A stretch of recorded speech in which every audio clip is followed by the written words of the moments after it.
Welcome to 360 Tamil. இன்னைக்கு இந்த வீடியோல நம்ம எந்த படத்தோட எக்ஸ்பிளனேஷன் பத்தி பார்க்க போறோம்னா, கொஞ்ச நாளைக்கு முன்னாடி தெலுங்குல வெளியான ஸ்ரீகாகுளம் ஷெர்லாக் ஹோம்ஸ் அப்படின்ற படத்தை பத்தி தான் பார்க்க போறோம். இது ஒரு பக்காவான சஸ்பென்ஸ் த்ரில்லர் படம்னு சொல்லலாம். ஸ்டார்டிங்ல இருந்து எண்டிங் வரைக்கும் சூப்பரா கொண்டு போயிருப்பாங்க. நீங்க எதிர்பார்க்காத நிறைய ட்விஸ்ட் அண்ட் டர்ன்ஸ்லாம் இந்த கதையில வச்சிருப்பாங்க. வெண்ணிலா கிஷோர் அப்படின்ற தெலுங்கு காமெடியன் தான் இந்த படத்துல லீட் ரோல் பண்ணிருப்பாரு. நல்லாவே பண்ணிருப்பாரு. கண்டிப்பா உங்க எல்லாருக்குமே இந்த படம் பிடிக்கும் நம்புறேன். எக்ஸ்பிளனேஷனுக்குள்ள போறதுக்கு முன்னாடி வீடியோக்கு ஒரு லைக் போடுங்க. அது மூலியமா இந்த வீடியோ இன்னும் நிறைய பேர்கிட்ட கொண்டு போய் சேர்க்கப்படும். மேற்கொண்டு டைம் வேஸ்ட் பண்ணாம நம்ம நேரடியா எக்ஸ்பிளனேஷனுக்குள்ள போயிடலாம். இந்த படத்தோட கதை 1991ல நடக்கிற மாதிரி தான் காட்சி பத்திருப்பாங்க. ஒரு போலீஸ் ஸ்டேஷன்ல போன் அடிச்சுக்கிட்டே இருக்கு. எல்லாருமே தூங்கிட்டு இருக்கிறதுனால போன் எடுக்காம இருக்காங்க. சவுண்ட் கேட்டு இன்ஸ்பெக்டரே வெளியே வந்துடுறாரு. இன்ஸ்பெக்டர் பேரு பாஸ்கர் அப்படின்றது. போன் எவ்வளவு நேரம் அடிக்குது எடுன்ற மாதிரி அங்க இருக்க ஒருத்தர் கிட்ட சொல்றாரு. அவருமே முழிச்சு இப்பதான் போன் அட்டன் பண்ணி பேச ஆரம்பிக்கிறாரு. ஒரு முக்கியமான தகவல் தான் உங்களுக்கு தெரிய வருது. ராஜீவ் காந்தியை சாவடிச்சிட்டாங்கன்னு தெரிய வருது. கலவரம் மாதிரி ஏதாவது ஏற்பட வாய்ப்பு இருக்கு. நம்ம ரவுண்ட்ஸ் மாதிரி போலான்ற மாதிரி பிரகாஷ் சொல்றாரு. ஆளுங்களும் சரின்ற மாதிரி ஏத்துக்கிறாங்க. எல்லாருமே சேர்ந்த மாதிரி ஸ்டேஷனை விட்டு கிளம்புறாங்க. அப்படியே கட் பண்ணி வேற ஒரு ரோட்டை நமக்கு காட்டுறாங்க. ரெண்டு பேர் பைக்ல வராங்க. எதிர வந்து இடிச்சுக்கிறாங்க. இதுல பார்க்க ஒருத்தன் ரவுடி மாதிரி இருக்கான். இவன் மேலதான் தப்பு இருக்கும். எதிர வந்த நபர் இருக்கார்ல, பார்த்து வர மாட்டியா, எதுக்காகடா ராங் ரோட்ல வந்த, இது உன் அப்ப வீட்டு ரோடான்ற மாதிரிலாம் கேட்கிறாரு. இதனால இந்த ரவுடி டென்ஷன் ஆயிடுறான். ஆமாண்டா என் அப்ப வீட்டு ரோடு தான் அப்படின்ற மாதிரி பெட்ரோல்லாம் அந்த வண்டியில ஊத்துறான். எதிர வந்தாரு பாத்தீங்களா, அவரோட பைக்கை கொளுத்தியே விட்டுறான். என்னடா பைக்கை கொளுத்திட்டு அப்படின்ற மாதிரி அவருமே சண்டைக்கு வராரு. ரெண்டு பேருமே சண்டை போட்டுட்டு இருக்கும் போதுதான் போலீஸ் இந்த இடத்துக்கு வந்துடுறாரு. என்னடா சண்டை போட்டுட்டு இருக்கீங்கன்னு கேட்கிறாரு. சரி இவன் தான் சார் தப்பான சைடு வந்தான், என் பைக்கை கொளுத்திட்டான் அப்படின்ற மாதிரிலாம் அவர் சொல்றாரு. ஆனா ரவுடி இருக்கான் பாத்தீங்களா, இவன் மேலதான் தப்புன்ற மாதிரி சொல்றான். ரெண்டு பேருமே சண்டை போட்டுட்டு இருக்காங்க. இவனுங்க திட்டமிட்டு கலவரத்தை ஏற்படுத்துறாங்க போலன்னு இவர் யோசிக்கிறாரு. ரெண்டு பேரையும் வண்டியில ஏத்துங்கன்னு இன்ஸ்பெக்டர் சொல்றாரு. ஆளுங்க இருக்காங்கல்ல, இவங்க ரெண்டு பேரையும் வண்டியில ஏத்துறாங்க. அதே மாதிரி இவனுங்க ரெண்டு பேர்ல ஒருத்தனோட வண்டி இருக்குல்ல, அதை ஸ்டேஷனுக்கு கொண்டு போறாங்க. இப்ப சைக்கிள்ல 3 பேர் வந்துட்டு இருக்காங்க. இவங்க யாரு என்னன்னு தெரியல. போலீஸ் ஜீப்பை பார்த்தோன்னா பயப்படுறாங்க. இப்ப சைக்கிளை ஓரமா நிறுத்திடுறாங்க. பிச்சைக்காரங்க எல்லாம் படுத்திருப்பாங்கல்ல, அந்த மாதிரி இவங்க படுத்துட்டு இருக்காங்க. போலீஸ் கிளம்பி போனதுக்கு அப்புறம் தான் எந்திரிச்சு கிளம்புறாங்க. இப்ப வேற ஒரு பக்கம் கார் வந்துட்டு இருக்கு. ஆனா போலீஸ் ஜீப்பை பார்த்தோன்னா காரை ஓரமா நிறுத்திடுறாங்க. போலீஸ் ஜீப் கிளம்பினதுக்கு அப்புறம் தான் அந்த காரை எடுத்துட்டு போறாங்க. கார்ல வந்தது யாருன்னு தெரியல. விடிய காலையில நேரம் பீச் ஓரத்துல நடக்கிறத நமக்கு காட்டுறாங்க. பீச் ஓரத்துல ஒரு டீ கடை இருக்கு. அந்த இடத்துக்கு பிரதீக்னு ஒருத்தர் வந்திருக்காரு. இவரை பொறுத்த வரைக்கும் போலீஸ் ஆபீசரா இருப்பாரு. தலையில அடிபட்டு இருக்க போல கையை வச்சுக்கிட்டே தான் வந்துட்டு இருக்காரு. ஒரு டீயோ நியூஸ் பேப்பரும் தாங்கன்னு கேட்கிறாரு. அந்த கடைக்காரர் தந்துடுறாரு. ராஜீவ் காந்தி கொல்லப்பட்டிருக்கிறது இவருக்கு தெரிய வருது. ஷாக்கிங்கா பாக்குறாரு. இப்ப பீச்ல ஒரு காதல் ஜோடி நடந்து வந்துட்டு இருக்காங்க. ரெண்டு சின்ன பசங்க இருக்காங்கல்ல, இது ஒரிஜினல் தங்க மோதிரமா பார்த்து சொல்லுங்கன்ற மாதிரி கேக்குறாங்க. ஒரிஜினல் தான், எங்க கிடைச்சது அப்படின்ற மாதிரி இவர் கேக்குறாரு. அதோ அங்கதான் கிடைச்சதுன்ற மாதிரி இந்த பையன் ஒரு இடத்தை காட்டுறான். அந்த இடத்துல பார்த்தா ஒரு லேடியோட சடலம் தான் இருக்கு. கரை ஒதுங்கின மாதிரி இருக்கு. இதை பாக்குற இவருமே ஷாக் ஆயிடுறாரு. போலீஸ்க்கு தகவல் கொடுத்துடுறாரு. இப்ப இன்ஸ்பெக்டர் பிரகாஷும் இந்த ஸ்பாட்டுக்கு வந்துடுறாரு. பாடி எல்லாம் அனலைஸ் பண்ணிட்டு இருக்காரு. பிரகாஷ் இவரோட வேலையை சரியா செய்யறது இல்லைன்ற மாதிரி ஒரு மீடியா பர்சன் நினைக்கிறாரு. பிரகாஷ் கிட்ட ஏகப்பட்ட கேள்வி கேட்டுட்டு இருக்காரு. இதுக்கு முன்னாடியே இந்த பீச்ல நிறைய கிரைம் நடந்திருக்கு, அதெல்லாம் நீங்க சால்வே பண்ணல, இதையாவது சால்வ் பண்ணுவீங்களா இல்ல இதையும் ஊத்தி மூடிடுவீங்களா அப்படின்ற மாதிரிலாம் கேள்வி கேட்கிறாரு. கோவப்பட்ட பிரகாஷ் பதிலுக்கு இவர்கிட்ட வாக்குவாதம் பண்றாரு. ஒரு ஸ்டேஜ்ல பிரகாஷ் இருக்கார்ல, 7 நாள் மட்டும் டைம் தாங்க, அதுக்குள்ள இந்த கேஸை நான் சால்வ் பண்ணி காட்டுறேன்ற மாதிரி சொல்றாரு. 7 நாள்ல கண்டிப்பா நீங்க சால்வ் பண்ண மாட்டீங்கன்ற மாதிரி இந்த பத்திரிகைக்காரர் சொல்றாரு. அதனால பிரகாஷ் இருக்கார்ல, சேலஞ்ச் பண்றாரு. இவருமே சேலஞ்சை ஏத்துக்கிறாரு. ராஜீவ் காந்தி கொல்லப்பட்டிருக்காரு பாத்தீங்களா, அதனால இங்க இருக்க நிறைய முக்கியமான ஆபீசர்ஸ் எல்லாம் டெல்லிக்கு போற மாதிரி பிளான் இருக்கும். அவங்களுக்கு தேவையான விஷயத்தெல்லாம் இவர் ஏற்பாடு பண்ணி தர நிலைமை இருக்கும். அந்த வேலையை வேற நான் பார்க்கணும். இதுல எப்படி இந்த சேலஞ்சில நான் ஜெயிக்கிறது அப்படின்ற மாதிரிலாம் ஆளுங்க கிட்ட பேசுறாரு. ஆளுங்களும் ஒரு பிரைவேட் டிடெக்டிவ் கிட்ட இந்த கேஸை தருவோன்ற மாதிரிலாம் சொல்லிட்டாங்க. அந்த மாதிரி யாரையாவது தெரியுமான்னு கேட்கிறாரு. ஒரு ஃப்ரெண்ட் இருக்கார்ல, எனக்கு ஒருத்தனை தெரியும், என் கூட படிச்சவன் தான் அப்படின்ற மாதிரிலாம் சொல்றாரு. சின்ன வயசுல இருந்தே போலீஸ் ஆகணும்ன்ற மாதிரி தான் ஆசைப்பட்டான். அவன் நினைச்ச மாதிரி போலீஸ் ஆக முடியல, அதனால தான் டிடெக்டிவா மாறிட்டான். ரொம்ப டேலண்ட் ஆனவன் அப்படின்ற மாதிரிலாம் சொல்றாரு. அப்படியே கட் பண்ணி அந்த நபரை நமக்கு காட்டுறாங்க. அவரோட பேரு ஓம் அப்படின்றது. எல்லாருமே ஷெர்லாக் ஹோம்ஸ் அப்படின்ற மாதிரிலாம் இவரை கூப்பிடுவாங்க. இங்கதான் படத்தோட டைட்டில போடுறாங்க. ஆக்சுவலா நாடக கலைஞர் மாதிரிலாம் இருப்பாங்க பாத்தீங்களா, அந்த நாடக கலைஞர்கள்ல யாரோ ஒருத்தர் கலெக்ஷன் காசை எடுத்து வச்சிருக்காங்க. அது யாருன்னு தெரியல, அதனால தான் இந்த இடத்துக்கு ஓம வர வச்சிருக்காரு. ஓம் கண்டுபிடிச்சியா இல்லையான்ற மாதிரிலாம் கேட்கிறாரு. ஓமோ எல்லாரையும் அப்சர்வ் பண்றாரு. யார் எடுத்திருப்பான்றத கண்டுபிடிச்சிடுறாரு போல. இந்த லேடி தான் எடுத்திருக்காங்க, போய் காசை வாங்கிக்கோங்க, செக் பண்ணா கிடைச்சிரும் அப்படின்ற மாதிரிலாம் சொல்றாரு. இப்ப இவங்களுமே செக் பண்றதுக்காக வேகமா ஸ்டேஜை நோக்கி போயிட்டு இருக்காங்க. ஹீரோக்கு கேஸ்ல பேரண்ட்ஸும் ஹெல்ப் பண்ணுவாங்க. எதை வச்சு அந்த பொண்ணு தான் இதை பண்ணான்னு சொல்ற, எப்படி கண்டுபிடிச்சன்ற மாதிரி இவர்கிட்ட கேக்குறாங்க. இவரும் கண்டுபிடிச்சதுக்கான காரணத்தை சொல்றாரு. எல்லாருமே டைலாக் தான் மும்முரமா பேசுவாங்க. ஆனா இந்த லேடி அடிக்கடி ஜாக்கெட்டை தொட்டு பார்த்துப்பாங்க. அங்கதான் மறைச்சு வச்சிருக்க வாய்ப்பு இருக்கு, அதனால தான் தொட்டு தொட்டு பார்த்துட்டு இருக்கா அப்படின்ற மாதிரி சொல்றாரு. செக் பண்ண உங்களுக்கு காசு கிடைச்சிருது. அந்த ஓனருமே இவருக்கு நன்றி எல்லாம் சொல்லிட்டு இருக்காரு. அதே மாதிரி பேரண்ட்ஸும் நீ கெத்துன்ற மாதிரிலாம் இவரை பாராட்டிட்டு இருக்காங்க. இப்பதான் ஃப்ரெண்டு கிட்ட இருந்து இவருக்கு இந்த தகவல் கிடைக்குது. சரி ஃப்ரெண்டை பார்க்க போலான்ற மாதிரி அந்த ஸ்டேஷனுக்கு கிளம்பி வந்துடுறாரு. இப்ப இன்ஸ்பெக்டருமே ஆர்வமா பாக்குறதுக்காக வர்றாரு. ஆனா ஹீரோவை பார்த்தோன்னே ஷாக் ஆயிடுறாரு. இவனை பார்க்க காமெடியன் மாதிரி இருக்கான், இவன் எப்படியா கேஸை சால்வ் பண்ணுவான் அப்படின்ற மாதிரி கேட்கிறாரு. சார் பார்க்க தான் காமெடியன் மாதிரி இருப்பான், ஆனா கேஸ் எல்லாம் சால்வ் பண்ணிடுவான், ரொம்ப டேலண்டானவன் அப்படின்ற மாதிரி அசிஸ்டன்ட் பில்டப் கொடுக்குறாரு. இந்த கேஸை சால்வ் பண்றதுக்கு உனக்கு ரொம்ப டைம்லாம் இல்ல, 7 நாள் தான் இருக்கு, சீக்கிரமா சால்வ் பண்ணு அப்படின்ற மாதிரி இன்ஸ்பெக்டர் சொல்லிட்டாரு. இவருமே சரின்ற மாதிரிலாம் ஏத்துக்கிறாரு. இவரோட பேரண்ட்ஸ் எல்லா கேஸ்லயும் இவருக்கு சப்போர்ட் பண்ணுவாங்க. இப்ப இவங்களுமே தேர்ற வேலையெல்லாம் பார்க்க ஆரம்பிக்கிறாங்க. அன்னைக்கு ஈவினிங்கே திரும்பி இன்ஸ்பெக்டரை பார்க்கறதுக்காக இவர் வந்துடுறாரு. என்ன கண்டுபிடிச்சியான்ற மாதிரி இன்ஸ்பெக்டர் கேட்கிறாரு. சார் இதுல நிறைய பேர் சம்பந்தப்பட்டிருக்காங்க, எனக்கு தெரிஞ்சு மொத்தமா 7 பேருக்கு மேல சம்பந்தப்பட்டிருக்காங்க, இதுதான் உங்களோட பேருன்ற மாதிரி பேரெல்லாம் சொல்றாரு. எல்லாரையும் தனித்தனியா விசாரணை பண்ணா குற்றவாளியை கண்டுபிடிச்சிடலாம், இப்போதைக்கு 7 சஸ்பெக்ட் இருக்காங்க, நான் சீக்கிரமே குற்றவாளியை கண்டுபிடிக்கிறேன்னு சொல்றாரு. இவரை ஸ்டேஷன்ல வச்சு விசாரிக்க விட்டா இந்த இன்ஸ்பெக்டருக்கு அசிங்கம் இல்ல, அதனால இவருக்காக தனியா ஒரு இடத்தை ஒதுக்கி தந்துடுறாரு. விஜயலட்சுமின்ற ஒரு லேடி கான்ஸ்டபிள் உனக்கு ஹெல்ப் பண்ணுவா அப்படின்ற மாதிரி சொல்லிட்டாரு. இப்ப இவருமே பேரண்ட்ஸ் கூட அந்த வீட்டுக்கு வந்துடுறாரு. கொஞ்ச நேரத்துல விஜயலட்சுமி இந்த இடத்துக்கு வந்துடுறாங்க. நீங்க கண்டுபிடிக்கிறத அப்பப்ப இன்ஸ்பெக்டர் கிட்ட அப்டேட் பண்றது தான் என்னோட வேலைன்ற மாதிரிலாம் சொல்றாங்க. இவர் இந்த இடத்துக்கு ஒருத்தர வர வச்சிருக்காரு. வந்திருக்க நபரோட பேரு பாலு அப்படின்றது. இவங்க வந்தோட பாலுவும் எந்திரிச்சிடுறாரு. எதுக்கு சார் உட்கார வச்சிருக்கீங்க அப்படின்ற மாதிரிலாம் கேட்கிறாரு. எதுக்காக உட்கார வச்சிருக்கோன்றது உனக்கும் தெரியும், அந்த இடத்துல என்ன நடந்தது ஒழுங்கா சொல்லுன்ற மாதிரி கேட்கிறாரு. பாலுவும் நான் எல்லாத்தையும் சொல்லிடுறேன்ற மாதிரி சொல்ல ஆரம்பிக்கிறான். இந்த பாலுவை பொறுத்த வரைக்கும் வெளிநாட்டுக்கு போறதுக்காக காசெல்லாம் சேர்த்துட்டு இருக்காரு. இருக்கிற காசை வச்சு இங்க ஒரு கடை வைப்போம், அதுக்கப்புறம் வெளிநாட்டுக்கு போலான்ற மாதிரி ஒரு பிசிஓ கடை வச்சிடுறாரு. நிறைய பேர் இந்த இடத்துக்கு வந்து கால் எல்லாம் பண்ணிட்டு இருக்காங்க. இப்போ 2 பொண்ணுங்களை நமக்கு காட்டுறாங்க. ஒருத்தங்க பேரு மேரி அப்படின்றது, இந்த ப்ளூ கலர் ட்ரெஸ்ல இருக்கவங்க பேரு மேரி, பக்கத்துல இருக்கவங்களோட பேரு பானு அப்படின்றது. இவங்க 2 பேருமே பக்கத்துல இருக்க ஒரு ஆசிரமத்துல வேலை பாக்குறாங்க. இந்த வழியா தான் போவாங்க. இந்த பாலு இருக்காரு பாத்தீங்களா, பானுவை பயங்கரமா லவ் பண்ணிட்டு இருக்காரு. பானு போகும்போதும் வரும்போதும் அவங்கள பயங்கரமா சைட் அடிப்பாரு. ஆபீஸ் வாசல்ல வச்சுலாம் அவங்கள சைட் அடிப்பாரு. அவங்களுக்குமே இது நல்லா தெரியுது. இப்ப பானு பீச்ல உட்காந்துட்டு இருக்காங்க. இவருமே பேசுறதுக்காக அந்த இடத்துக்கு வந்துடுறாரு. இவருக்கு பானுவை ரொம்ப பிடிக்கும்ல, அந்த விஷயத்தெல்லாம் வெளிப்படுத்துறாரு.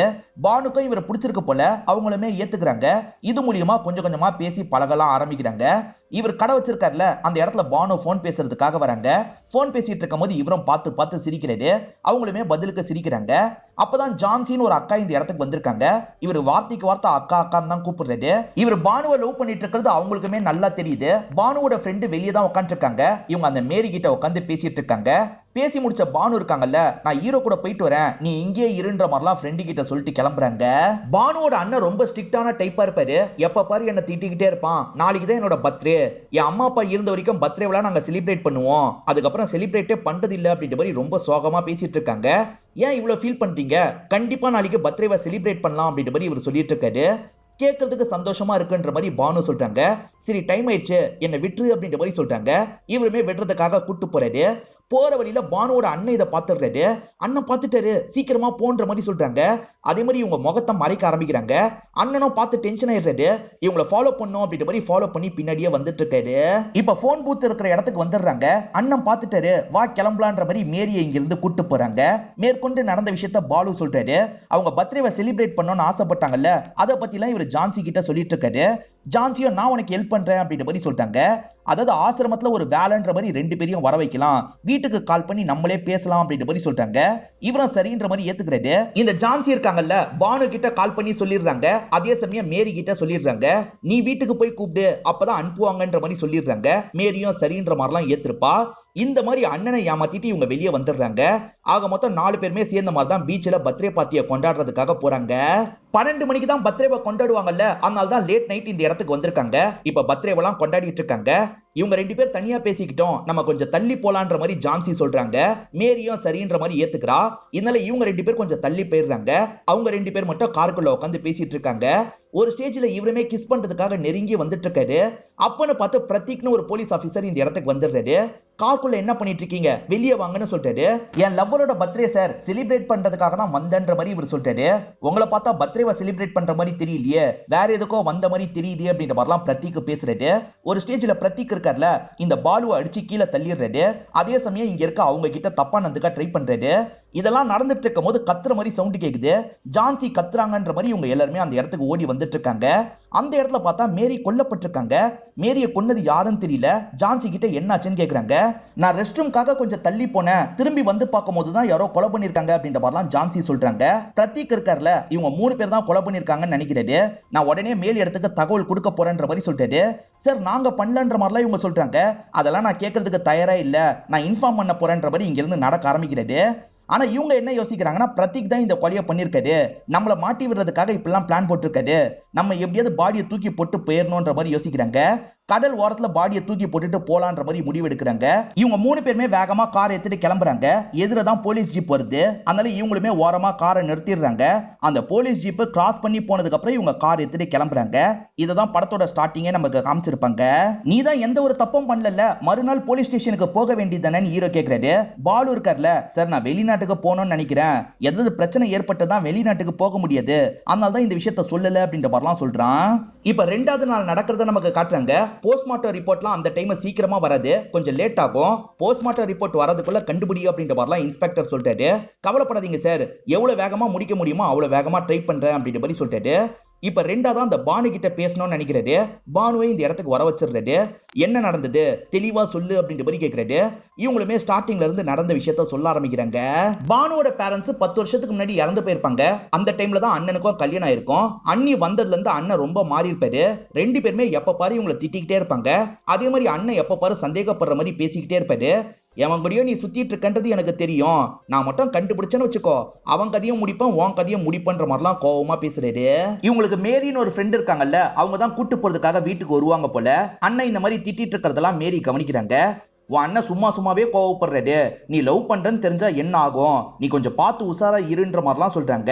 10 வருஷமா லவ்ன்றது கிடைக்காமையே இருந்தேன், இப்பதான் பாலு எனக்கு கிடைச்சிருக்கான், என்ன பிரச்சனை வந்தாலும் பரவாயில்ல நான் பாத்துக்க போறேன் அப்படின்ற மாதிரிலாம் இவங்க சொல்றாங்க. இதுக்கப்புறம் தான் அவர் கூட சேர்ந்த மாதிரி பீச்சில் பேசுறதுக்காக வந்திருப்பாங்க. அண்ணன் திட்டிக்கிட்டே இருக்கிறத பத்தியும் பர்த்டே செலிப்ரேட் பண்ணணும்னு ஆசைப்பட்டதை பத்தியும் சொல்லியிருப்பாங்க. அதுக்கப்புறம் தான் இவர் இருக்காரு பாத்தீங்களா, அண்ணன் கிட்ட இருந்து தப்பிச்சு இவங்களை அந்த இடத்துல விட்டுருப்பாரு. இப்ப இவங்களுமே மேரி கூட கிளம்பலாம்னு நினைக்கிறாங்க. சட்டுன்னு அண்ணன் அந்த இடத்துக்கு வந்துடுறாரு. இவங்களை பயங்கரமா திட்டுறாரு. வீட்டுக்கு வான்ற மாதிரி கோவமா சொல்லிட்டாரு. வீட்டுக்கு வந்தோடனே இவங்களை போட்டு பயங்கரமா அடிக்கிறாரு. இவங்க தான் பின்னாடி உட்காந்து போனாங்கன்னு தெரிஞ்சிருச்சு, அதனால தான் பெல்ட் வச்சு பயங்கரமா அடிச்சிட்டு இருக்காரு. இவங்க வீட்டுல சோகமா இருக்கும் போது தான் ஜான்சி கால் பண்ணி அந்த தகவலை சொல்றாங்க. அதுக்கப்புறம் தான் இவங்க கொஞ்சம் நிம்மதியாகிறாங்க. கொஞ்ச நேரத்துல மேரி இவங்களை கூட்டு போறதுக்காக வந்துடுறாங்க. அண்ணனும் அண்ணியும் ஏன் எதுக்குன்ற மாதிரி நிறைய கேள்விலாம் கேட்கறாங்க. இல்ல ஒரு முக்கியமான வேலை வந்துருச்சு அதனால தான் அப்படின்ற மாதிரி மேரி சொல்றா. சரி போயிட்டு வான்ற மாதிரி அனுப்பி வைக்கிறாங்க. இதெல்லாம் சமாளிச்சுதான் இவங்க 2 பேருமே கிளம்பி போயிருப்பாங்க. இவங்க 2 பேர் தனியா பேசட்டோன்ற மாதிரி அவங்க 2 பேர் தள்ளி போயிருப்பாங்க. இவங்க 2 பேர் கார்க்குள்ள வச்சு ரொமான்ஸ் எல்லாம் பண்ணிட்டு இருப்பாங்க. அப்பன்னு பார்த்து ஒரு 3 பேர் இந்த இடத்துக்கு வந்துடுறாங்க. இவங்க 2 பேர்கிட்டயும் கெலாட்டா பண்ணிட்டு இருக்காங்க. இந்த பாலுவை லாக் பண்ணி இவங்க கிட்ட தப்பா நடந்துக்கலாம் அப்படின்ற மாதிரிலாம் அவங்க 3 பேருமே நினைக்கிறாங்க. இது நடந்துட்டு இருக்கும் போதுதான் கத்துற மாதிரி சவுண்ட் கேக்குது.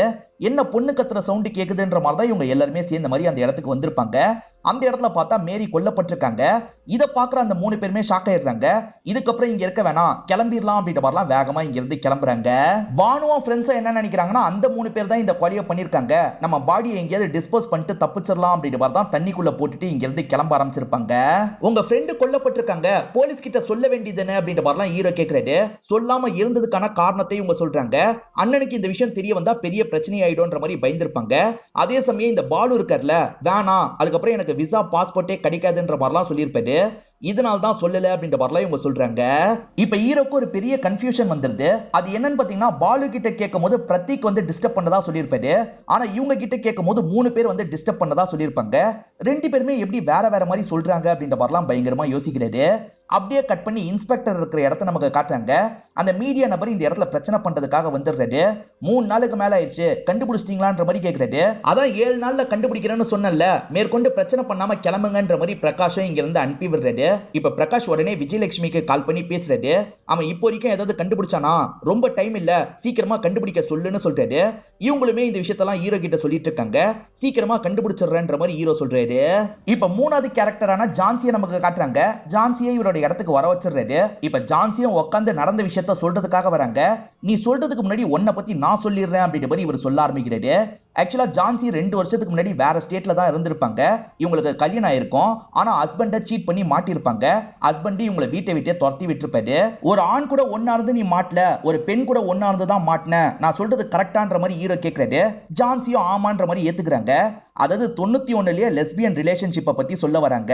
ஹஸ்பண்டோட காசு நிறைய தூக்கிட்டு தான் இவங்க இந்த ஸ்டேட்டுக்கு ஓடி வந்திருப்பாங்க. இன்னமும் பெண்கள் மேல இவங்களுக்கு மோகம் அதிகமா இருக்கதான் செய்யும். இது சார்ந்த சில விஷயங்களை ஹீரோவும் சொல்ல ஆரம்பிக்கிறது. இந்த இடத்துல ஜான்சிக்கு மீனான்னு ஒரு ஃப்ரெண்ட் இருப்பாங்க. அந்த மீனா கூட கார்ல இவங்களுமே ஒரு இடத்துக்கு வராங்க. போன் பூத்தியே பார்த்துட்டு இருக்காங்க. என்னடி போன் பூத்ல இருக்க அந்த பையனை லவ் பண்றியான்ற மாதிரி மீனா கேக்குறாங்க. பையனெல்லாம் லவ் பண்ணல, வெளியே ஒருத்தி உக்காண்டிருக்கா பேரு, அவளை தான் லவ் பண்றேன்னு சொல்றாங்க. அதாவது வெளியே உட்காந்துருக்க மேரியை தான் காட்டுறாங்க. இந்த ஜான்சி ஒரு லெஸ்பியன் அப்படின்றது இப்பதான் மீனாக்கே தெரிய வருது. நீ இங்கே வெயிட் பண்ணு, நான் வந்துடுறேன் அப்படின்ற மாதிரி ஜான்சியும் அந்த போன் பூத்து கிட்ட வந்துடுறாங்க. சாதாரணமா அங்க இருக்க பாலு கிட்ட பேசுறாங்க. அதுக்கப்புறம் மேரி என்ன பண்ணிட்டு இருக்கான்ற மாதிரி கவனிக்கிறாங்க. ஆக்சுவலா நியூஸ் பேப்பர்ல ஒரு கேம் வரும் பாத்தீங்களா, பசில் கேம், அதை தான் சால்வ் பண்ணிட்டு இருக்கா. இவங்களுமே பக்கத்துல உட்காந்து இவகிட்ட பேச ஆரம்பிக்கிறாங்க. ரொம்ப க்ளோஸாலாம் பேசிட்டு இருக்காங்க. இவங்க பேசுற துணியே சரியில்லை, உன்னை லவ் பண்றன்ற மாதிரிலாம் பேச ஆரம்பிக்கிறாங்க. இதை கேட்டு மேரி பயங்கரமா ஷாக் ஆயிடுறா. என்ன பேசிட்டு இருக்கீங்க, ஒரு பொண்ணை லவ் பண்ணுவாங்களா, இதெல்லாம் எனக்கு சுத்தமா பிடிக்காது, என்னை விட்டு முதல்ல விலகி போங்கன்ற மாதிரிலாம் சொல்றா. எதுக்கு இவ்வளவு டென்ஷன் ஆகுற, பிடிச்சது நீ என் மனசுல இருக்கிறதா சொன்னேன், உனக்கு பிடிக்கலன்னா பரவாயில்ல, நம்ம ஃப்ரெண்ட்ஸாவே இருப்போன்ற மாதிரிலாம் ஜான்சி சொல்றாங்க. இவளுமே ஃப்ரெண்ட்ஸாவே என்ன இருக்கலான்ற மாதிரி ஏத்துக்கிறா. கொஞ்ச நேரத்துல பானு வந்துருவாங்க. மேரியும் பானுவும் சேர்ந்த மாதிரி கிளம்பிடுறாங்க. மேரி லவ்வை ஏத்துக்கல, இவங்க செம்ம டென்ஷன்ல இருக்காங்க. ஏன் லவ்வே ஏத்துக்கல, உன்னை என்ன பண்றேன் பாருன்ற மாதிரிலாம் கோவமா இருக்காங்க. இவருமே பானுவோட பர்த்டேவை செலிப்ரேட் பண்ணணும்னு சொல்றாரு. என்கிட்ட ஒரு ஐடியா இருக்குன்ற மாதிரி ஜான்சி சொல்லியிருப்பாங்க. ஜான்சி தான் அந்த பிளானையே முன்னெடுத்திருப்பாங்க. எல்லாருமே பீச்சுக்கு போலான்ற மாதிரி கிளம்பி பீச்சுக்கு வந்திருப்பாங்க. அவங்க 2 பேர் பேசட்டும், நம்ம தள்ளி போய் வெயிட் பண்ணலாம் அப்படின்ற மாதிரி இவங்க தான் மேரியை கொஞ்சம் தள்ளி வர வச்சிருப்பாங்க. மேரி இவங்க கிட்ட பெருசா பேசாம தள்ளி உக்காந்துட்டு இருக்கா. ஆனா இவங்க திரும்பி லவ் சார்ந்து பேச ஆரம்பிக்கிறாங்க. இதெல்லாம் நான் பிடிக்கலன்னு சொல்றேன்ல, கேட்க மாட்டீங்களான்ற மாதிரி மேரி இங்க இருந்து கிளம்ப பாக்குறா. ஆனா இவங்க இருக்காங்கல்ல, கட்டிலாம் பிடிக்கிறதுக்கு ட்ரை பண்றாங்க. அவ இடம் கொடுக்கலன்னு தெரிஞ்சோன்னா கோவத்துல என்ன பண்றாங்கன்னா ஒரு கத்தியை வச்சு கழுத்திலேயே குத்துறாங்க. அவ கதையை இந்த இடத்துல முடிச்சிடுறாங்க. இதுதானே நடந்தது அப்படின்ற மாதிரிலாம் ஹீரோ கேட்டுட்டு இருக்காரு.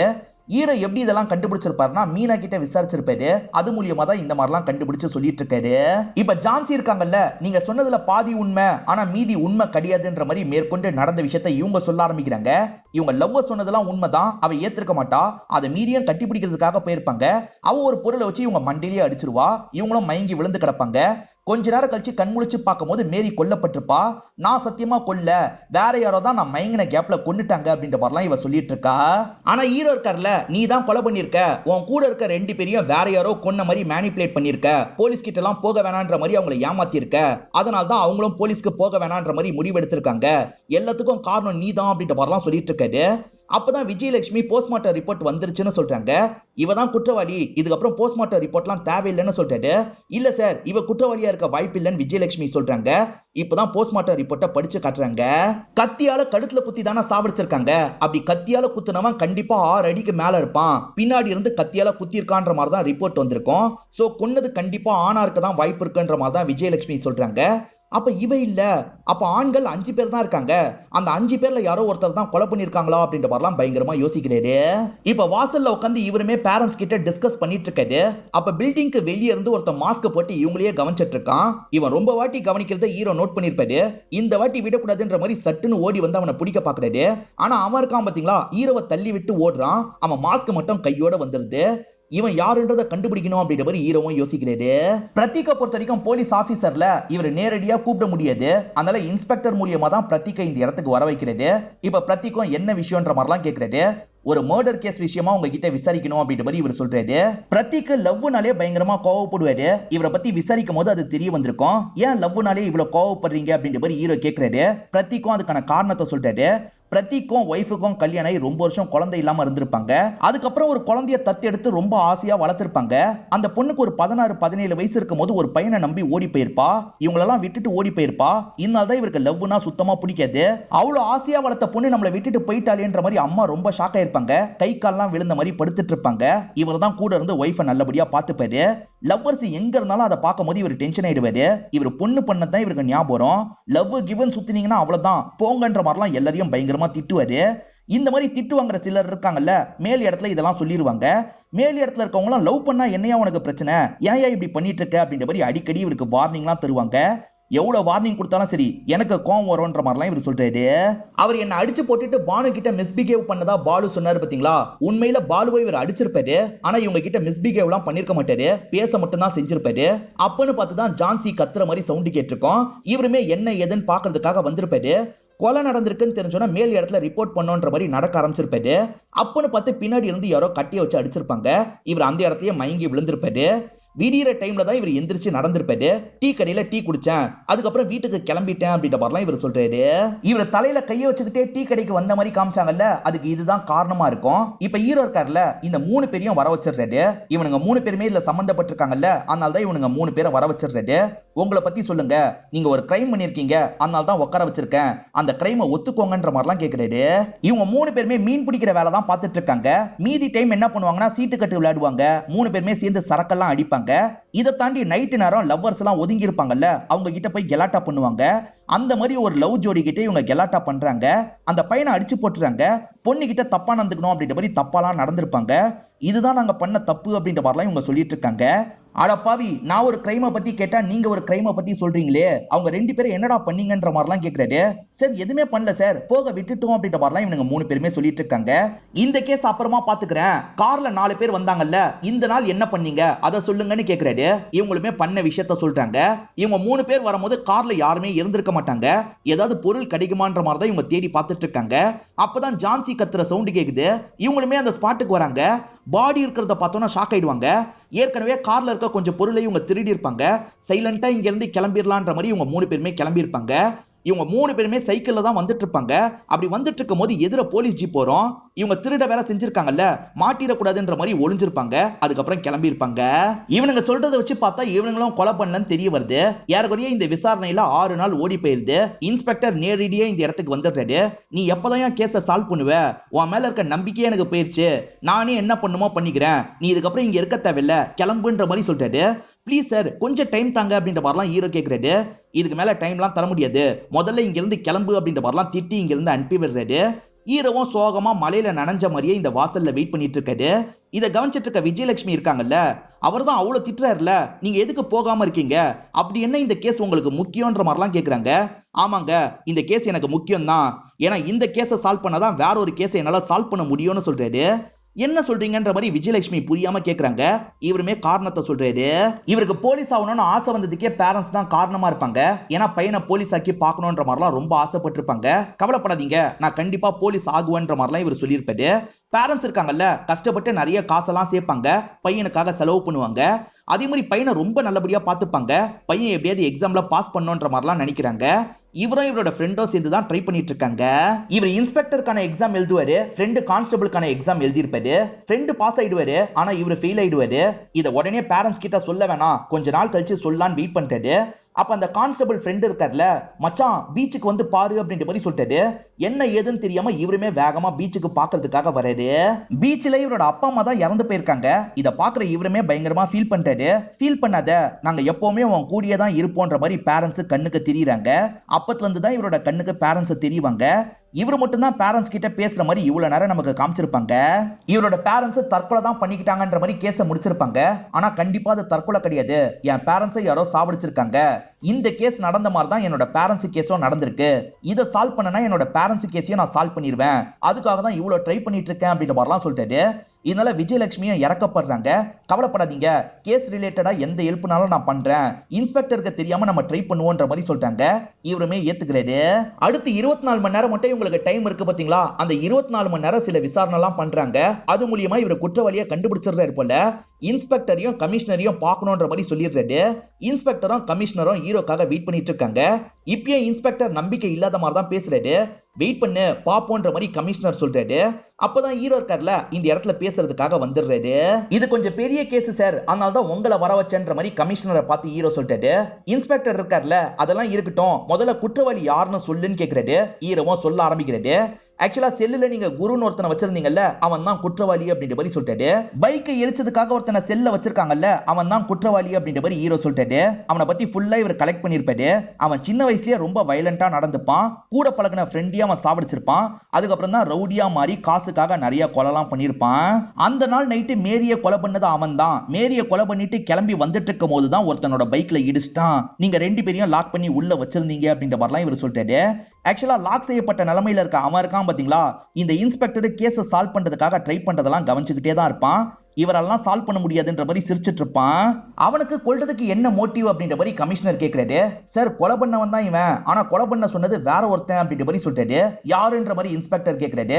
இப்ப இவர் இருக்கார்ல, பாலுவோட போட்டோவை காட்டுறாரு. பாலு தான் டீல் பேசியிருப்பான். டீல் பேசி இந்த விஷயத்தை பண்ணுன்ற மாதிரி சொல்லியிருப்பான். பாலுக்கும் மேரிக்கும் என்ன பிரச்சனை அப்படின்ற மாதிரி கேட்கிறாங்க. பாலுக்கும் மேரிக்கும் எந்த பிரச்சனையும் கிடையாது, வேற ஒருத்தங்களுக்காக தான் இந்த விஷயத்தை பாலு பண்ணான்ற மாதிரி சொல்லிட்டாரு. அது யாருக்காகன்ற மாதிரி இவங்க கேட்கிறாங்க. இவளுக்காக தான் அப்படின்ற மாதிரி பானுவோட போட்டோவை எடுத்து காட்டுறாரு. இப்பதான் பானுவை பத்தி சொல்ல ஆரம்பிக்கிறாரு. என் அண்ணன் அண்ணி என்ன கொடுமைப்படுத்துறாங்கன்னு பானு சொன்னாங்க பாத்தீங்களா, அதெல்லாம் சுத்த கதையா இருக்கும். இவங்க தான் அண்ணனையும் அண்ணியும் ரொம்ப கேவலமா பேசுவாங்க. அதாவது இவங்க கொஞ்சம் நல்ல வேலையில இருப்பாங்க, அண்ணன் கொஞ்சம் சாதாரண வேலையில இருப்பாரு. எப்ப பாரு இவங்க அண்ணியை திட்டிக்கிட்டே இருப்பாங்க, அதே மாதிரி அண்ணனை திட்டிக்கிட்டே இருப்பாங்க. இந்த பானு அண்ணனை பயங்கரமா திட்டிட்டு இருக்கும் போதுதான் மேரி வராங்க. மேரியே இந்த விஷயத்தெல்லாம் கவனிக்கிறாங்க. என்னதான் இருந்தாலும் அண்ணன் ஏன் இப்படிலாம் பேசுற அப்படின்ற மாதிரி கேட்கிறாங்க. சோ பானு போலீஸ் கிட்ட ஆப்போசிட்டா சொல்லிருக்காங்க அப்படின்றது தெரிய வருது. பானுவோட அப்பா இருக்காரு பாத்தீங்களா, அடிக்கடி பசங்களுக்கு காசெல்லாம் தருவாரு. அதெல்லாம் உண்டியில போட்டு இவங்க சேர்த்து வச்சிட்டு இருப்பாங்க. அந்த அளவுக்கு இவங்களுக்கு காசுனா ரொம்ப பிடிக்கும். திடீர்னு பார்த்தா கடன் பிரச்சனைனால அப்பா இருக்காருல, தூக்கு மாட்டி இறந்து போயிடுவாரு. நம்மளோட சாவு இப்படி வரக்கூடாது, நம்ம காசை நல்லா சேர்த்து வைக்கணும், பெரிய லைஃப் வாழணும் அப்படின்ற மாதிரிலாம் இவங்க பயங்கரமா ஆசைப்பட்டிருப்பாங்க. ஒரு ஃபாதர் நிர்வாகம் பண்ற ஆசிரமத்துல தான் இவங்களும் மேரியா வேலைலாம் பார்த்திருப்பாங்க. அந்த இடத்துக்கு புதுசா ஒரு டாக்டர் வந்திருப்பாரு, பேரு சாஸ்திரி அப்படின்றது. அந்த சாஸ்திரியை எப்படியாவது இம்ப்ரெஸ் பண்ணிடணும், இவரை கல்யாணம் பண்ணிட்டா நம்ம லைஃப்ல செட்டில் ஆயிரலாம் நினைச்சிருப்பாங்க. அடிக்கடி அவர்கிட்ட ஃப்ளர்ட் பண்ற மாதிரிலாம் பேசுறாங்க. ஆர்கனை திருடி வேற ஒருத்தருக்கு வச்சு ஆபரேஷன் நடந்திருக்குன்ற மாதிரி நியூஸ் பேப்பர்ல இவங்க பாக்குறாங்க. பார்த்தவங்க செம்மையா ஷாக் ஆயிடுறாங்க. இப்ப சாஸ்திரி கிட்ட பேசுறதுக்காக வராங்க. இந்த மாதிரிலாம் பண்ண முடியுமான்னு கேக்குறாங்க. கண்டிப்பா பண்ண முடியும், இப்பதான் இந்த விஷயம்லாம் ஆரம்பிச்சிருக்கு, இன்னும் வர காலத்துல இதெல்லாம் ரொம்ப நடக்கும், லட்சக்கணக்கில் சம்பாதிப்பாங்க அப்படின்ற மாதிரிலாம் சாஸ்திரி சொல்றாரு. லட்சக்கணக்கில் சம்பாதிக்கலாமா அப்படின்ற மாதிரி பானு யோசிக்கிறாங்க. அந்த விஷயத்தை நம்மளே பண்ண வச்சா என்ன அப்படின்ற மாதிரிலாம் யோசிக்க ஆரம்பிக்கிறாங்க. இந்த இடத்த மைக்கேல்னு ஒருத்தர் தான் நிர்வாகம் பண்ணுவாரு. ஃபண்டா ஒரு குறிப்பிட்ட அமௌண்ட் இருக்கும், இவர் அதெல்லாம் எடுத்து செலவு பண்ணிருப்பாரு. மேல் இடத்துல இருக்கவங்களுக்கு தெரிய வந்துருது. சீக்கிரமா அந்த காசை நீங்க திருப்பி வைக்கணும், அப்படி இல்லைன்னா ஆக்ஷன் எடுக்க வேண்டி வரும்ன்ற மாதிரிலாம் மிரட்டிட்டு கிளம்பிடுறாங்க. அவ்வளவு காசு எப்படி திரும்பி வைக்க முடியும்ன்ற மாதிரிலாம் மைக்கேல் யோசிக்கிறாரு. இந்த விஷயத்தெல்லாம் தள்ளி இருந்து பானு கவனிக்கிறாங்க. இப்ப பானு இருக்காங்கல்ல, நான் சொல்றத பண்ணா உங்க காசு பிரச்சனை எல்லாம் சால்வ் பண்ணிடலாம் அப்படின்ற மாதிரி சொல்லிட்டாங்க. என்ன பண்ணணும் அப்படின்ற மாதிரி இவர் கேட்கிறாரு. இங்க இருக்க பசங்களோட ஆர்கனை எடுத்து வேற ஒருத்தங்க கிட்ட விக்கணும்ன்ற மாதிரி சொல்லிட்டாங்க. மாட்டினா பிரச்சனைன்ற மாதிரி சொல்லிட்டாரு. மாட்டினா தானே பிரச்சனை, மாட்டாத மாதிரி பண்ணலான்ற மாதிரி சொல்லிட்டாங்க. சாஸ்திரியும் கூட சேர்த்துக்கிறாங்க. இவங்க 3 பேருமே சேர்ந்த மாதிரி இந்த விஷயத்த பண்ணலான்னு முடிவு பண்றாங்க. சாஸ்திரி இருக்கார்ல, இங்க இருக்க ஒரு பையனுக்கு வேணும்ட்டே ஒரு பிரச்சனை வர மாதிரி ஊசியை போட்டு விட்டுருவாரு. அந்த பிரச்சனைக்கு இங்கே சொல்யூஷன் கிடைக்காது, வெளியூர்ல இருக்க ஹாஸ்பிட்டலுக்கு தான் கொண்டு போகணும் அப்படின்ற மாதிரி எல்லாரையும் நம்ப வச்சிருவாரு. வெளியூர்ல இருக்க ஹாஸ்பிட்டலுக்கு கொண்டு போய் இந்த பையனோட ஆர்கனை இந்த பையனுக்கே தெரியாம எடுத்துருவாரு. ப்ராப்ளத்தை சால்வ் பண்ண முடியலன்ற மாதிரி திரும்பி கொண்டு வந்து இந்த பையனை விட்டுருவாரு. இந்த பையன் கொஞ்ச நாள்ல இந்த இடத்துல இறந்து போயிடுவான். பெருசா யாருக்குமே சந்தேகம் வராது. அந்த மாதிரி தான் இந்த விஷயத்தை இவங்க பிளான் பண்ணி பண்ணிட்டு இருப்பாங்க. ஆனா மேரியை பொறுத்த வரைக்கும் நர்சிங் படிப்பு முடிச்சவங்களா இருப்பாங்க. அவங்க இந்த பையனுக்கு ஆபரேஷன் மாதிரி ஏதோ நடந்திருக்கு அப்படின்றதெல்லாம் புரிஞ்சுக்கிறாங்க. இது சார்ந்து நம்ம தேடி பார்க்கணும் அப்படின்ற மாதிரி நிறைய தேடி பார்க்கறாங்க. அப்பதான் இவங்க 3 பேரை பத்தி தெரிய வருது. இவங்க 3 பேருமே ரூம்ல வச்சு பிளான்லாம் போட்டுட்டு இருக்காங்க. இவங்க பிளான் போட்டுட்டு இருக்கிறது மேரிக்கு தெரியுது. இந்த விஷயத்தெல்லாம் போட்டோ மாதிரி எடுத்துக்கணும் அப்படின்ற மாதிரி இவங்களுமே ஜன்னல் வழியா போட்டோ எல்லாம் எடுக்கிறாங்க. அதெல்லாம் கவனிக்காம இவங்க 3 பேர் பேசிட்டு இருக்காங்க. ஃப்ரெண்டே இப்படி பண்ணுவான்னு மேரி கொஞ்சம் கூட எதிர்பார்த்திருக்க மாட்டாங்க. இப்ப மேரியும் போலீஸ் ஸ்டேஷனுக்கு வந்து இன்ஸ்பெக்டர் கிட்ட பேசலாம் நினைக்கிறாங்க. அப்பன்னு பார்த்து இன்ஸ்பெக்டர் வேற வேலையில பிஸியா இருக்காரு. நீ ரைட்டர் கிட்ட பேசிட்டு போமான்ற மாதிரி சொல்லிடுறது. சரின்ற மாதிரி இவங்களும் ஏத்துக்கிறாங்க, கிளம்பிடுறாங்க. இந்த தகவல் எப்படியோ பானுக்கு தெரிய வந்திருது போல. பானுவை என்னோட ஃப்ரெண்டு மேரிக்கு தெரிஞ்சிருச்சு, அவ கதையை முடிக்கணும்ன்ற மாதிரிலாம் மைக்கேல் கிட்ட சொல்லிட்டு இருக்காங்க. பானுக்கு எல்லாமே தெரிஞ்சிருச்சுல, ஆனா மேரி கிட்ட தெரியாத மாதிரியே காட்டிப்பாங்க. இப்ப போன் பேசுறதுக்காக ஒரு கடைக்கு வந்துடுறாங்க. வந்தவங்க சாஸ்திரிக்கு தான் கால் பண்ணி பேசுறாங்க. ஒரு இளிச்சவாயா இருக்கான், அவன் மூலியமா இந்த விஷயத்தை நான் முடிச்சிடுறேன்ற மாதிரி சொல்லியிருப்பாங்க. அதாவது பாலுவை தான் இளிச்சவாயன்ற மாதிரி சொல்றாங்க. பாலு நான் என்ன பண்ணாலும் உனக்கு பிடிக்குமான்ற மாதிரிலாம் கேட்கறாங்க. என்ன பண்ணாலும் பிடிக்கும்ன்ற மாதிரி பாலு சொல்லிட்டாரு. நான் சில தப்பான வேலைலாம் பண்ணியிருக்கேன், அது மூலியமா தான் காசை சேர்த்திருக்கேன். இது மூலியமா நம்ம வெளிநாட்டுக்கு போய் சந்தோஷமா இருக்கலாம். ஆனா இதுக்கு ஒருத்தி இடைஞ்சலா இருக்கா, அவ கதையை முடிக்கணும் அப்படின்ற மாதிரிலாம் சொல்லியிருப்பாங்க. கவலைப்படாத, நம்ம கதையை முடிச்சிடலான்ற மாதிரி பாலு சொல்லியிருப்பாரு. இவங்க கூட வாழணும்னு ஆசைப்பட்டு தான் பாலு இப்படி சொல்றாரு. இதனால தான் பாலு இருக்காரு பாத்தீங்களா, அந்த குருவை செட் பண்ணிருப்பாரு. நைட்டு பீச்சுக்கு போலான்ற மாதிரி ஏற்கனவே 2 பேருமே பேசி பிளான போட்டிருப்பாங்க. 4 பேருமே சேர்ந்த மாதிரி கேக்கலாம் வெட்டி இருப்பாங்க. மேரி ஜான்சி அடிச்சாங்கல்ல, ஜான்சி மயக்கத்துல இருக்கும் போது தான் குரு வந்திருப்பாரு. வந்த குரு மேரியோட கதையை முடிச்சுட்டு சைலண்டா கிளம்பி இருப்பாரு. அதுக்கப்புறம் தான் பிரதீக் வந்திருப்பாரு. பிரதீக்கும் பாடியை பார்த்து ஷாக் ஆயிருப்பாரு. போலீஸ் கிட்ட சொல்லான்ற மாதிரிலாம் நடக்க ஆரம்பிச்சிருப்பாரு. இவர் போலீஸ் கிட்ட சொல்லிட்டா பிரச்சனைன்ற மாதிரி இவங்க யோசிச்சிருப்பாங்க. அவர் நடந்து போயிட்டு இருக்கும் போதே பின்னாடி போய் மண்டையில அடிச்சிடுறாங்க. ஜான்சியும் எதுக்காக அடிச்சன்ற மாதிரிலாம் கேட்டிருப்பாங்க. போலீஸ் கிட்ட போயிட்டா பிரச்சனை, அதனால தான் அப்படின்ற மாதிரி இவங்க சொல்லியிருப்பாங்க. அதுக்கப்புறம் தான் அந்த 3 பேர் அந்த இடத்துக்கு வந்திருப்பாங்க. பயந்த மாதிரி கிளம்பி இருப்பாங்க. இத பானு இருக்காங்கல்ல, போலீஸ் கண்டுபிடிச்சு கண்டிப்பா நம்ம கிட்ட விசாரிக்கிறதுக்காக வருவாங்க.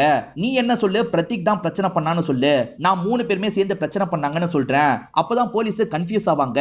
விஷத்தை விட ரொம்ப மோசமானதே கன்ஃபியூஷன் தான் அப்படின்ற மாதிரிலாம் பாலு கிட்டே இவங்க சொல்லியிருப்பாங்க. அதனால தான் 2 பேருமே வேற வேற மாதிரி சொல்லியிருப்பாங்க. இன்ஸ்பெக்டர் வேணான்னு சொல்லியே இவர் விசாரணை பண்ணார்ல, அதனால இவரை காலி பண்ணோன்ற மாதிரி நிறைய ஆளுங்கெல்லாம் வந்திருப்பாங்க. உண்மையில ஹீரோக்கு சண்டை தெரியாது. ஹீரோ என்ன பண்றது அப்படின்ற மாதிரிலாம் முடிச்சிட்டு இருக்காரு. அப்ப விஜயலட்சுமி இந்த இடத்துக்கு என்ட்ரியை கொடுக்குறாங்க. விஜயலட்சுமி தான் இவருக்காக இந்த இடத்துல பயங்கரமா சண்டை போட்டு சேவ் பண்றாங்க. மேரி கொல்லப்பட்டாங்கல்ல, அந்த பகுதியில ஒரு மேகசின் இருக்கும். அந்த மேகசின்ல ரத்த துளிலாம் இருக்கும். வேணும்ட்டே அந்த இடத்துல ரத்தத்தை சொட்ட விட்டுருக்காங்கன்றதை இவர் புரிஞ்சிருப்பாரு. எந்த இடத்துல அந்த ரத்தம் சொட்டி இருக்கோ அந்த இடத்த நல்லா கவனிக்கிறாரு. ஒரு அரசரோட வாகனத்தோட பேர் என்னன்ற மாதிரி தான் கேட்டிருக்காங்க. எது அரசர் வாகனத்தை யூஸ் பண்ணாரா அப்படின்ற மாதிரி தான் நான் தேடினேன். அந்த வாகனம் ஒரு குதிரைன்றது எனக்கு தெரிய வந்தது. அந்த குதிரையோட பேர் என்னன்னு தேடினேன். அந்த குதிரையோட பேரு சேத்தக்குன்னு தெரிய வந்திருக்கும். சேத்தக்குன்னு இவருக்கு ஒரு விஷயம் ஸ்ட்ரைக் ஆயிருக்கும். இவர் இன்ஸ்பெக்டரை பார்க்க போகும்போது வெளியே ஒரு பைக்கை பார்த்திருப்பாரு. அந்த பைக்கோட பேரு சேத்தக் அப்படின்ற மாதிரி போட்டிருக்கோம். இந்த பைக்கை தான் க்ளூவா தந்திருக்காங்க அப்படின்றதை இவர் கண்டுபிடிச்சிருப்பாரு. சாவர தருவாயில கூட குருவை மாட்டி விடணும்ன்றதுக்காக தான் இந்த விஷயத்த பண்ணிருக்கான்னு நான் புரிஞ்சுக்கிட்டேன். குரு கிட்ட யார் இந்த வேலையை கொடுத்திருக்கான்னு தேடினேன். அப்பதான் பாலு கொடுத்திருக்கான்றது எனக்கு தெரிய வந்தது. பாலு எதுக்காக இதை பண்ணான்னு தேடினேன். அப்பதான் பானுவை பத்தி தெரிய வந்தது. பானு எதுக்காக பண்ணான்னு தேடும் போது தான் இந்த விஷயங்கள்லாம் எனக்கு தெரிய வந்தது அப்படின்ற மாதிரி இவர் சொல்றாரு. மாஸ்க் போட்டு ஹீரோவை யாரோ வேவு பார்த்தாங்கல்ல, வேற யாரும் இல்ல, அந்த சாஸ்திரின்ற டாக்டர் தான் வேவு பார்த்திருப்பாரு. இவன் கண்டுபிடிச்சா என்ன பண்றதுன்றதுக்காக தான் வேவு பார்த்திருப்பாரு. இதை தாண்டி உங்க கூட்டத்திலே ஒரு கெட்டவன் இருக்கான்னு ஹீரோ சொல்றாரு. இப்ப எல்லாருமே கொஞ்சம் திருத்தருன்னு முழிக்கிறாங்க. ஹீரோ இருக்கார்ல, இவரோட ஃப்ரெண்டையே பாயிண்ட் பண்றாரு. ஃப்ரெண்டு நாலாம் பண்ணலன்னு சொல்றாரு. இப்ப ஹீரோ ஃப்ரெண்டை விட்டுட்டு பக்கத்துல இருக்க வேற ஒரு கான்ஸ்டபிளை காட்டுறாரு. அன்னைக்கு இன்ஸ்பெக்டர் ரைட்டர் கிட்ட சொல்லிட்டு போன்ற மாதிரி சொன்னாரு பாத்தீங்களா, இந்த பொண்ணுமே ரைட்டர் கிட்ட நடந்த எல்லா விஷயத்தையும் சொல்லியிருப்பாங்க. எவிடன்ஸ்லாம் கூட இருக்குன்னு சொல்லியிருப்பாங்க. இந்த ரைட்டர் அவங்க ஆளா இருப்பாரு. உடனே கால் பண்ணி பானு கிட்ட இந்த தகவலை சொல்லிடுறாரு. இதனால தான் ஃப்ரெண்டை கொல்லணும்ன்ற மாதிரி முடிவு பண்ணிருப்பாங்க. என் பேரண்ட்ஸ் சூசைட் பண்ணிக்கிட்டாங்கன்னு கேஸை முடிச்சிங்க, ஆனா சூசைட் பண்ணிக்கல, என்ன நடந்தது தெரியுமா அப்படின்ற மாதிரி இவர் எக்ஸ்பிளைன் பண்றாரு.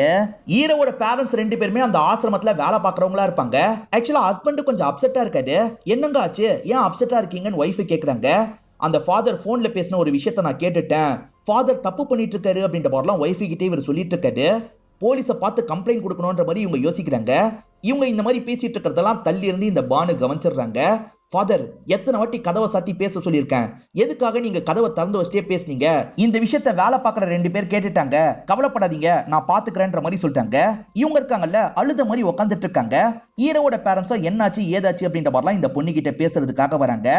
என் பர்த்டேவை செலிப்ரேட் பண்றதுக்கு யாருமே இல்ல, என் பேரண்ட்ஸ் இறந்து போயிட்டாங்கன்ற மாதிரிலாம் ஃபீலிங்கா பேசுறாங்க. ஏமா இல்ல, நாங்க இருக்கோன்ற மாதிரி இவங்க 2 பேருமே சொல்லியிருப்பாங்க. பர்த்டேவை செலிப்ரேட் பண்றதுக்காக நைட் பீச்சுக்கு வந்திருப்பாங்க. ஏற்கனவே இந்த பானு இருக்காங்கல்ல, அங்க ரவுடிங்க எல்லாம் செட் பண்ணிருவாங்க. இவங்க செலிப்ரேட் பண்ணிட்டு இருக்கும் போது அந்த ரவுடிங்க வராங்க. இந்த 2 பேரோட கதையை முடிக்கிறாங்க. இப்படிதான் பேரண்ட்ஸ் 2 பேருமே கொல்லப்பட்டிருப்பாங்க. ஹீரோ ரொம்ப திறமையா கேஸை சால்வ் பண்ணிருக்காருல, இல்ல கமிஷனர் செம்மையா இம்ப்ரெஸ் ஆயிடுறாரு. உன்னோட வேலைக்காக நான் பரிந்துரை பண்றேன் அப்படின்ற மாதிரிலாம் சொல்றாரு. ஆனா ஹீரோ இருக்காருல, இல்ல சார், இதுக்கப்புறம் அந்த வேலை எனக்கு வேணாம், இந்த வேலையை நான் பார்க்க போறேன்னு சொல்றாரு. பேரண்ட்ஸும் எதுக்காக அந்த வேலையை வேணான்னு சொல்லிட்ட, அதுதானே உன்னோட ஆசை அப்படின்ற மாதிரிலாம் கேட்குறாங்க. இல்ல, இதுக்கப்புறம் டிடெக்டிவா வேலை பார்க்கறது தான் என்னோட முடிவுன்ற மாதிரி இவர் சொல்றாரு. செகண்ட் பார்ட்டுக்கு அப்படியே லீடு கொடுத்த மாதிரி நமக்கு படத்தை முடிச்சிடுறாங்க. யாரெல்லாம் சேர்ந்து இந்த விஷயத்த பண்ணாங்கன்னு ஹீரோ சொன்னார்ல, அவங்களெல்லாம் அரெஸ்ட் பண்ற வேலை நடந்துட்டு இருக்கு. இதோடய நமக்கு படத்தை முடிச்சிடுறாங்க. இந்த படத்துல வந்த ட்விஸ்ட் அண்ட் டர்ன்ஸ்லாம் கண்டிப்பா உங்களுக்கு பிடிச்சிருக்கும்னு நம்புறேன். இந்த வீடியோ உங்களுக்கு பிடிச்சிருந்ததுன்னா லைக் பண்ணுங்க, கமெண்ட் பண்ணுங்க, மறக்காம 360 தமிழ் சேனலை சப்ஸ்கிரைப் பண்ணுங்க.